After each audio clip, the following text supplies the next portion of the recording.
We often believe that we are in control of our minds, as if we were behind the wheel of a car, making conscious decisions about where to go. However, with a little introspection, we quickly realize that, in reality, we are just following a built-in navigation system whose operations exceed our knowledge and understanding. What we perceive is just a display screen on top of incredibly complex software running on even more sophisticated hardware. If we don't make the effort to understand how this system works, what its intentions are, and how we can reprogram or reorient it when it takes us in the wrong direction, we run the risk of wandering aimlessly through the world. We can end up in an uninteresting place at best, or an absolute disaster at worst. This challenge of understanding the human mind, or at least trying to decipher this internal machine, was something that Carl Gustav Jung, one of the greatest psychiatrists and thinkers of the 20th century, dedicated his life to exploring. Jung not only immersed himself in the study of the mind, but did so with the aim of creating a holistic and functional understanding of the internal navigation system that guides our actions, feelings, and thoughts. Jung was born in 1875 in Kesswil, Switzerland, into a humble family, the son of a rural shepherd named Paul Jung and Emily Jung, a mother described as depressive, eccentric, and who believed she had spiritual visions. These family aspects, from an early age, shaped the environment that would influence the young Jung to turn inward in search of answers. In childhood, Jung was introverted and spent long periods alone, often involved in imaginative play, mental projections, and detailed observations of the behavior of the adults around him. He developed a strong tendency towards introspection, something that would later become essential to his psychological theories. However, school was not a welcoming environment for Jung. He found it oppressive and even developed physical symptoms to escape his obligations, such as frequent fainting spells that many interpreted as neuroses. This behavior, however, began to change after an impactful conversation with his father, who expressed great concern for Jung's future. This episode marked the beginning of a significant transformation. Jung became a dedicated student, delving into reading on his own, especially philosophy and religious texts, areas that would profoundly shape his thinking. After completing his initial studies, Jung decided not to follow the path of a religious vocation that his family had hoped for. Instead, he chose to study medicine at the University of Basel. Later, in 1902, he completed his doctorate at the University of Zurich, specializing in psychiatry. It was in this area that Jung found fertile ground to explore the complexities of the human mind. He began his career working in a psychiatric hospital under the supervision of Eugene Bleuler, a renowned psychiatrist known for his contribution to the study of schizophrenia.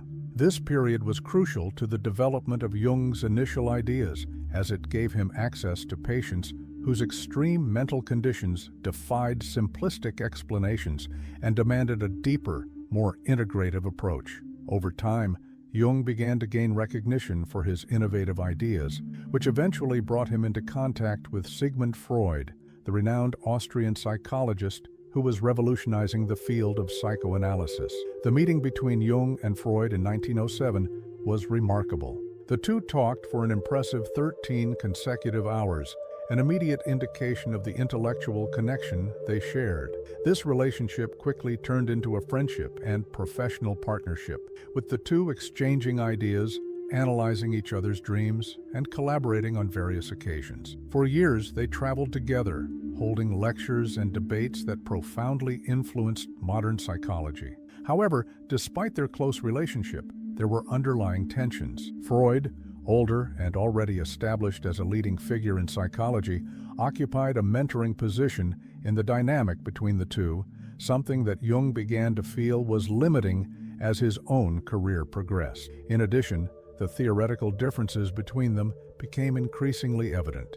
While Freud maintained a more scientific and reductionist approach, Jung explored concepts that he considered broader and more spiritual, including mystical and symbolic elements of the unconscious. These differences culminated in a definitive break in 1913, marking the end of their friendship and collaboration.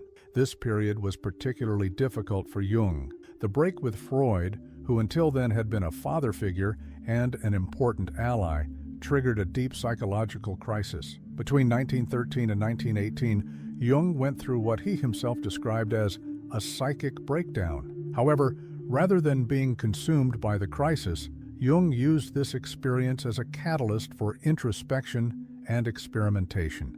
He delved deep into his own mind, exploring the most hidden layers of his psyche and documenting his experiences, something that would come to shape the rest of his career. During his psychological crisis between 1913 and 1918, Carl Jung used the turbulent time to delve deeper into his own psyche, conducting psychological experiments and recording his findings. This period of intense introspection marked Jung's transition to intellectual independence and was the foundation for his career as a psychological theorist. Jung's main mission, which guided all his work, was to understand the nature of the human mind and to develop methods that would allow all its components to be integrated, forming a unified state of completeness. For Jung, the psyche represented the totality of an individual's personality, including their thoughts, feelings, and behavior. This totality was made up of both the conscious and unconscious mind, which interacted constantly. However, most of the psyche remained hidden in the unconscious, beyond the direct reach of consciousness. This invisible part was where much of who we really are resided, including our true desires, capacities, and motivations. Jung believed that the fundamental purpose of human life was to bring these hidden elements to light, promoting a process of integration and self-knowledge that he called individuation. Individuation, in essence, was the process of making the unconscious conscious, allowing the individual to achieve a more authentic and integrated version of themselves. According to Jung, the biggest challenge to this realization was the resistance of the ego itself, which preferred to maintain a comfortable and coherent narrative about who we are, often ignoring or repressing important parts of the psyche that didn't fit into this story. For Jung, the individual's task was to confront these repressed parts, accept them, and integrate them into the whole, creating a more balanced and meaningful life. Based on this vision, Jung proposed a model for understanding the structure of the psyche, divided into three major dimensions: consciousness, the personal unconscious, and the collective unconscious. Consciousness was the domain of active perception and rational thought, where the ego occupied a central position, creating a cohesive and delimited identity. However, the ego was only a small part of the psyche. Elements that didn't align with the self-image created by the ego were relegated to the personal unconscious, a storehouse of repressed experiences, memories, and impulses that continued to influence our actions in an indirect way. More profoundly, Jung introduced the concept of the collective unconscious, a revolutionary idea that set him apart from other theorists, such as Freud. The collective unconscious, according to Jung, was a kind of universal reservoir of psychological structures and patterns inherited throughout human evolution. He believed that, just as physical characteristics were transmitted genetically, psychological predispositions were also passed down from generation to generation. These predispositions, which he called archetypes, were universal representations that shaped the way human beings experienced the world and related to themselves and others. Jung found evidence of these archetypes both in his clinical work and in his research into mythology, art, and history. He observed that recurring symbolic patterns, such as heroes, shadows, and sages, appeared both in his patients' dreams and in the cultural narratives of societies that had never had contact with each other.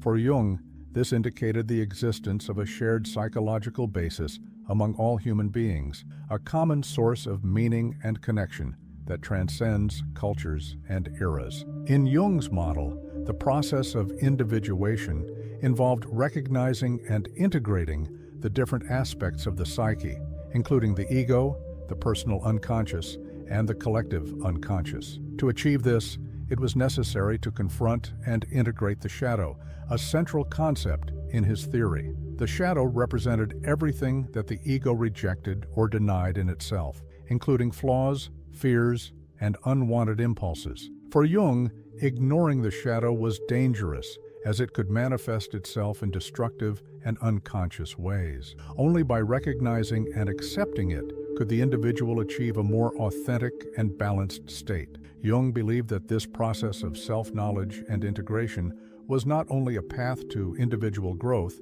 but also to a more meaningful and fulfilling life. Individuation, despite being an immense challenge, was seen by him as the most important task of human existence. After all, it was through individuation that we could access our true essence and take control over the direction of our lives, transforming ourselves into more complete and authentic versions of ourselves. The main idea of the whole text revolves around Jung's exploration of the unconscious and his contribution to the understanding of the human mind.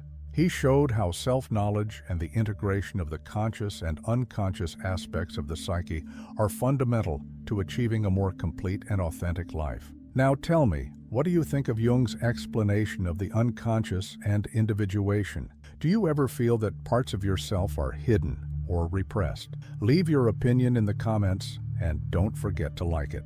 The personal unconscious, as described by Jung, is made up of memories, experiences, and impulses that have been repressed by the ego, often because they don't align with the comfortable narrative we create about ourselves. This concept is similar to the one proposed by Freud, where elements that cause discomfort or are socially unacceptable are pushed out of consciousness. However, Jung went a step further by introducing the collective unconscious, a much deeper and more universal dimension of the human psyche. The collective unconscious differs from the personal in that it represents a psychological heritage shared by all of humanity. Jung described it as a storehouse of experiences accumulated throughout human evolution, transmitted not only culturally, but also biologically, through innate psychological patterns and structures. Just as human beings share physical traits inherited from their ancestors, Jung believed that we also inherit psychological traits, which he called archetypes.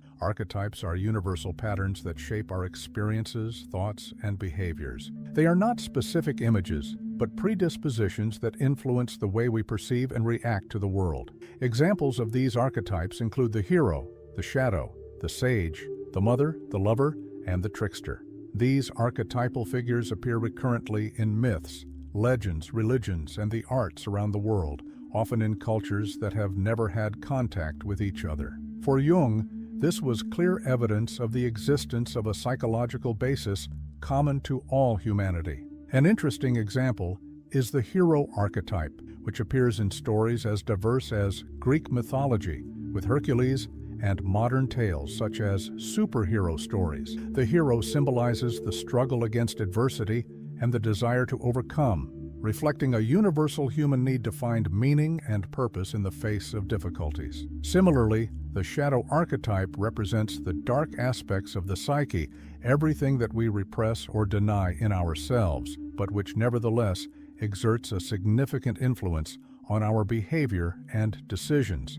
Jung didn't just theorize about these archetypes, he also observed them in his clinical practice. He noticed that patients from different cultural backgrounds often had similar themes and images in their dreams and fantasies. This led him to believe that the collective unconscious is not just a theoretical concept, but something that can be experienced directly through the study of dreams, art, and personal narratives. Within this system of archetypes, Jung introduced additional concepts, such as the anima and animus. These terms refer respectively to the repressed feminine traits in men and the repressed masculine traits in women. For Jung, integrating these opposing aspects of the psyche was essential to achieving individuation. This integration allowed the individual to access a wider range of emotions, thoughts, and behaviors, leading to a more balanced and authentic life. Another important concept in his theory is the self, which Jung described as the center of the entire psyche, the point where the conscious and unconscious meet. The self represents the true core of the personality, the essence of who we really are, beyond the masks we wear and the stories we tell ourselves. The aim of the individuation process is to align the ego, which governs consciousness, with the self, creating a state of inner harmony and authenticity. To achieve this state, Jung emphasized the need to confront and integrate the shadow. This process requires courage, as it involves facing the darkest and most uncomfortable aspects of ourselves. It is only by recognizing these parts that we can prevent them from unconsciously controlling us. Jung used a powerful metaphor to describe this journey. Just as we can't escape the shadow of our body by running away from it, we can't escape our psychological shadow either. Attempting to deny or repress these aspects only increases their power over us. Integrating the shadow is a fundamental step towards individuation, but also one of the most challenging. It involves admitting faults, fears, and desires that we often prefer to ignore. However, Jung believed that the reward was proportional to the effort. By accepting and integrating these aspects, we gain a greater understanding of ourselves and the ability to live a fuller, more meaningful life. Jung dedicated his life to unraveling the mysteries of the human mind and left a legacy that continues to inspire and guide those who seek self-knowledge and personal growth. He taught us that the unconscious is not an enemy to be feared, but a powerful ally, full of potential that can transform our lives. Individuation, his central concept, is a challenging but deeply rewarding journey. It's about integrating all aspects of the psyche, both conscious and unconscious, to achieve a more authentic and meaningful life. Throughout this text, we explore how Jung described the structure of the human psyche, divided into consciousness, the personal unconscious, and the collective unconscious, and how these elements interact to shape our personality.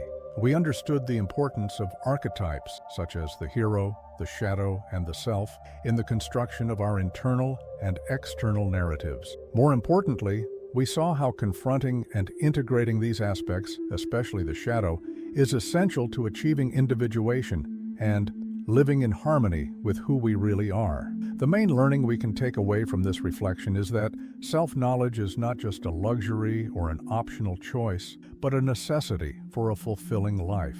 Ignoring the unconscious aspects of our mind is like driving a car without knowing the destination or the vehicle's controls. By committing ourselves to exploring our unconscious, recognizing our shadow, and accepting our flaws and virtues, we take the first steps towards taking control of the internal navigation system and guiding our life in the direction we really want.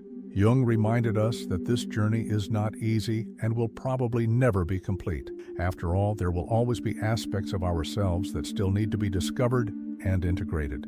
However, every step taken towards consciousness is a step towards a richer and more meaningful life.